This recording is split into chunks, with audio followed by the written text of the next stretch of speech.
Hello everyone, welcome back to another topic with Ajay. Today we will discuss about the DNA replications. आज हम पढ़ेंगे replications. 1953 में Watson and Crick के द्वारा DNA का double helix model दिया गया था और उसके बाद इन्होंने कहा था कि जो DNA का जो रेप्लिकेशंस होता है वो सेमी कंजर्वेटिव होता है। तो इन्होंने बताया था कि जो डीएनए के जो स्ट्रैंड्स हैं, पेरेंट डीएनए है, ये सेपरेट हो जाता है। सेपरेट होने के बाद इसमें नए डीएनए का फॉर्मेशंस होता है। यानी जो ओल्ड डीएनए है, ये पेरेंट डीएनए है, पेरेंट डीएनए दोनों जो स्ट्रैंड्स हैं ये सेपरेट हो जाते हैं और इस पे नए डीएनए का फॉर्मेशंस होता है। तो ये जो प्रोसेस होती है ये सेमी कंजर्वेटिव होती है। Dear students, DNA is able to process autocatalysis and heterocatalysis. तो ऑटो कैटालिसिस कहने का अर्थ है, जो ऑटो यानी कहने का अर्थ है स्वयं कैटालिसिस करने का काम करती है। यानी इसमें जो डीएनए है, डीएनए से डीएनए का फॉर्मेशंस होता है। जबकि हेट्रोकैटालिसिस का मतलब है डीएनए से जब आरएनए का फॉर्मेशंस होता है। तो जब डीएनए से डीएनए का जो फॉर्मेशंस होता है ये एक कॉम्प्लेक्स प्रोसेस है जिसमें विभिन्न प्रकार के एंजाइम की रिक्वायरमेंट होती है।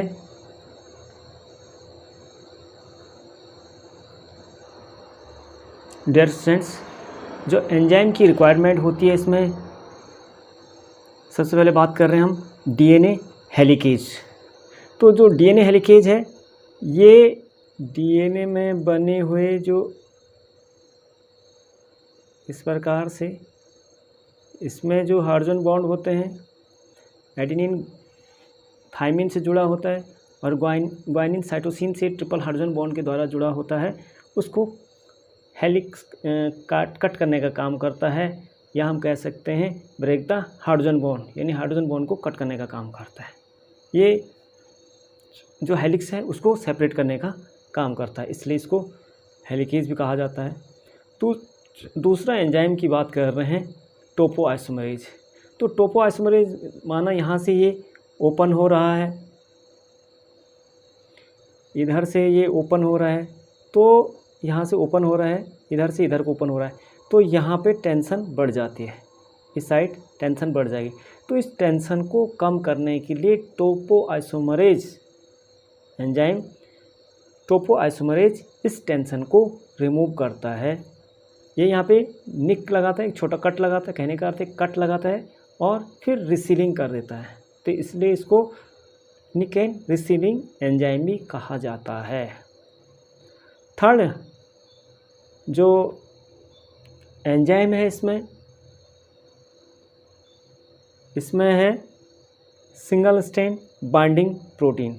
माना हम कह रहे हैं कि इस प्रकार से ये ओपन हो जाता है, बाइंडिंग हो जाती है, तो ये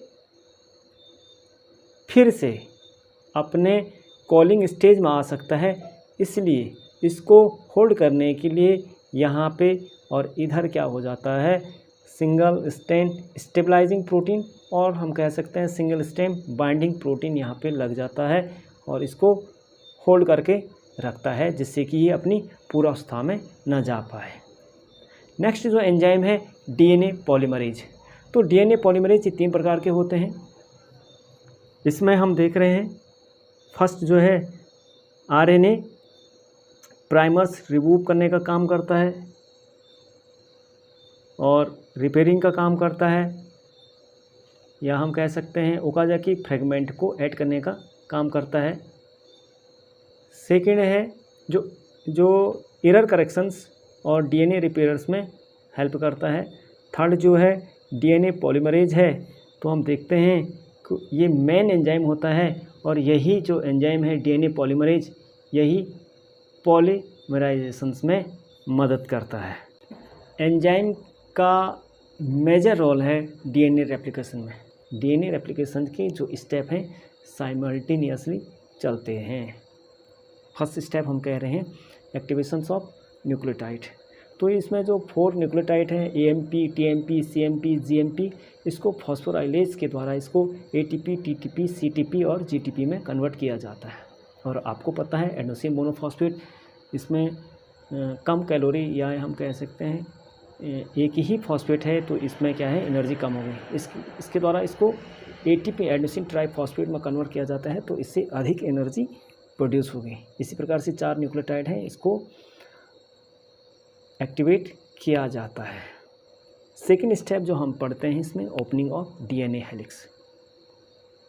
तो डीएनए हेलिक्स को ओपन करने के लिए हमने कहा कि इसमें जो एंजाइम है हेलिकेज, तो हेलिकेज इसके लिए रिकॉग्निशंस ऑफ ओरिजिन, यानी जहाँ से रेप्लिकेशंस स्टार्ट होता है। जो प्रोकैरियोटिक्स हैं इसमें रेप्लिकेशन जहाँ से स्टार्ट होता है वहाँ रेप्लिकेशन बबल बनता है इस प्रकार से।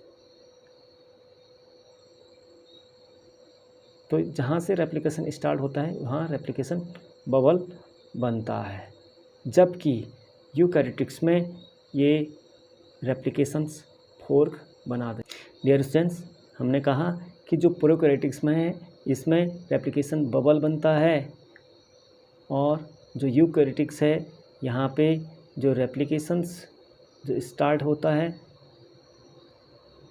तो यहाँ पे क्या होता है, एक जो एंजाइम है हेलिकेज के द्वारा इसको ओपन किया जाता है, जो हेलिक्स है इसको ओपन किया जाता है।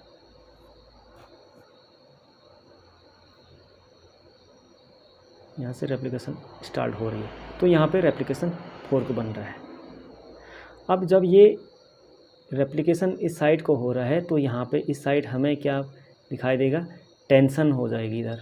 यानी जैसे रस्सी है, रस्सी को हम बाहर की तरफ दोनों सेपरेट करने की कोशिश करते हैं तो दूसरे एंड पे उसके टेंशन बढ़ जाता है। तो इस टेंशन को कम करने के लिए यहाँ पे जो एंजाइम है, एंजाइम टोपोआइसोमरेज इस साइड लग जाता है, उसको कट करता है और फिर रिसीलिंग कर देता है। तो एक प्रकार से ये टेंशन को रिलीज़ करने का काम करता है। अब हम देख रहे हैं जो रेप्लिकेशन फोर्क है, यहाँ पे जो रेप्लिकेशन फोर्क बना है ये फिर अपनी पुरानी अवस्था में ना आए, इसके लिए यहाँ इसको होल्ड करने के लिए यहाँ पे सिंगल स्ट्रैंड बाइंडिंग प्रोटीन यहाँ पे अटैच हो जाता है, जिससे कि ये अपनी पूर्व अवस्था में न जा पाए। अब आता है नेक्स्ट स्टेज, प्राइमर फॉर्मेशंस। तो डीएनए डायरेक्टर आरएनए पॉलीमरेज जो है ये सबसे पहले यहाँ पे अटैच हो जाता है। एक्चुअल में क्या होता है, जो नया स्ट्रैंड्स जो बनता है ये 5 to 3 डायरेक्शंस में ही बनता है, 5 to 3 प्राइम बनता है न्यू स्ट्रैंड्स, जबकि जो ओल्ड स्ट्रैंड्स है ये होता है 3 to 5 होता है। टेम्पलेट का जो होता है 3 to 5 होता है, लेकिन जो नया स्ट्रैंड बनता है 5 to 3 ही इस पे न्यूक्लियोटाइड अटैच होंगे, ये याद रखना आपको। तो हम कह रहे हैं जो प्राइमर फॉर्मेशंस है इसमें जो एंजाइम है डीएनए डायरेक्टेड आरएनए पॉलीमरेज। तो यहाँ पे क्या होता है, आरएनए न्यूक्लियोटाइड यहाँ पे अटैच हो जाते हैं, बढ़ेगा। तो सबसे पहले यहाँ पे प्राइमर्स जुड़ता है। प्राइमर के लिए यहाँ पे डीएनए डायरेक्टेड आरएनए पॉलीमरेज जो एंजाइम है आरएनए न्यूक्लियोटाइड को सबसे पहले यहाँ पे जोड़ने का काम करता है। तो ये 5 से 8 के बीच में न्यूक्लियोटाइड होते हैं, क्योंकि जो डीएनए न्यूक्लियोटाइड है ये स्वयं यहाँ पे न्यूक्लियोटाइड को जोड़ नहीं पाएगा या जोड़ नहीं पाता है। तो सबसे पहले जो प्राइमर है, जो न्यूक्लियोटाइड है, आरएनए जो न्यूक्लियोटाइड है, इसी को हम प्राइमर कहते हैं। तो आरएनए न्यूक्लियोटाइड जुड़ने के बाद यहाँ पे एक प्रकार से इस प्रकार की सिचुएशंस होती है। एक साइड तो हम देखते हैं फॉस्फेट, यहाँ पे देख रहे हैं अब ये 5 वाला। तो दूसरी साइड क्या होता है, जो 3 कार्बन पे आप देखते हैं कि OH इस पे होता है। तो एक्चुअल में क्या होता है, जहाँ पे ये फंक्शनल ग्रुप होता है वहीं पे बॉन्डिंग होती है। हम कह सकते हैं nucleotide will bind where functional group of OH, जहाँ पे कि क्या बनता है, फॉस्फोडाइएस्टर बॉन्ड बनता है।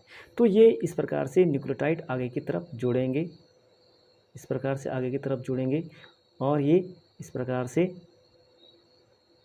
हम कह सकते हैं कि यहाँ से इस साइड को ये आगे बढ़ेगा।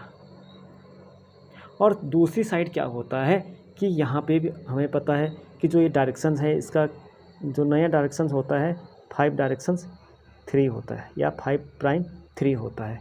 तो यहाँ पे 5 होगा, यहाँ 3 है, यहाँ 5 है, तो यहाँ क्या होगा, 3 होगा। तो इसके अपोजिट आपको पता है ये कॉम्प्लीमेंट, ये एंटी पैरेलल होते हैं, तो यहाँ पे 5 होगा। तो यहाँ पे क्या होता है, प्राइमर बनेगा, प्राइमर के द्वारा फिर यहाँ पे इस प्रकार से बनेगा, इस प्रकार से आगे बनेगा, प्राइमर बनेगा, फिर आगे बनेगा। ये क्या होता है, कॉन्टिन्यूस नहीं बनता है, जबकि इस साइड आप देख रहे हैं कि ये कॉन्टिन्यूस बन रहा है। तो जो ये स्ट्रैंड इस प्रकार का बनता है, इसको हम कहते हैं, जो कॉन्टिन्यूस स्ट्रैंड बनता है इसको हम कहते हैं लीडिंग स्ट्रैंड्स, और जो डिसकॉन्टिन्यूस स्ट्रैंड बनता है इसको हम कहते हैं लैगिंग स्ट्रैंड। तो आप देख रहे हैं इसमें फ्रेगमेंट है, इसमें आप देख रहे हैं कि इसमें फ्रेगमेंट, एक फ्रेगमेंट बना है DNA का, जो आप देख रहे हैं कि इसमें क्या है, फ्रेगमेंट बना है, इसमें भी फ्रेगमेंट बना है, इसमें भी फ्रेगमेंट बना है। तो इस फ्रेगमेंट को हम कहते हैं ओकाजाकी फ्रेगमेंट, इसी को हम कहते हैं।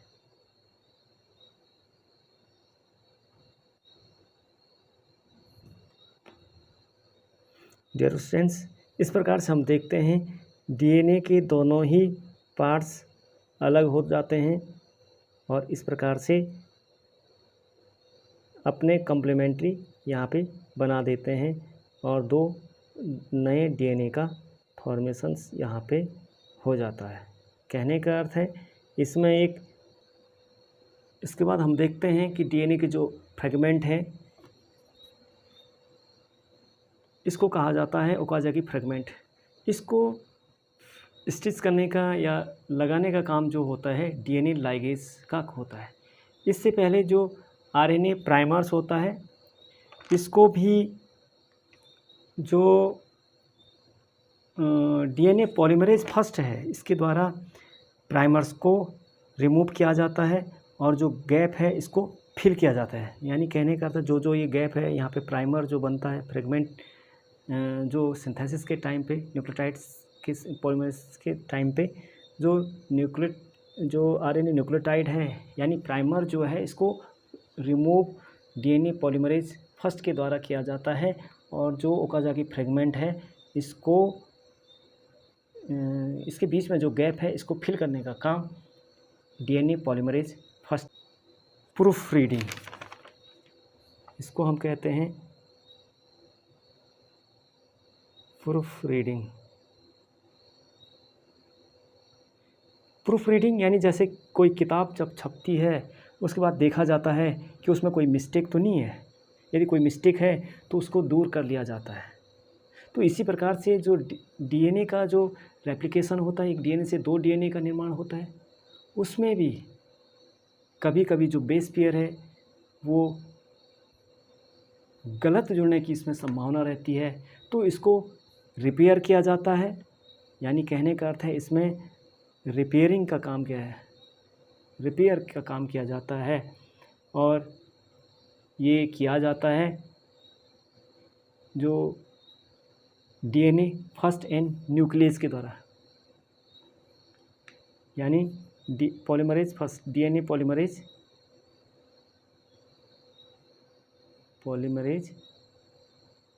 फर्स्ट के द्वारा, और न्यूक्लियस के द्वारा।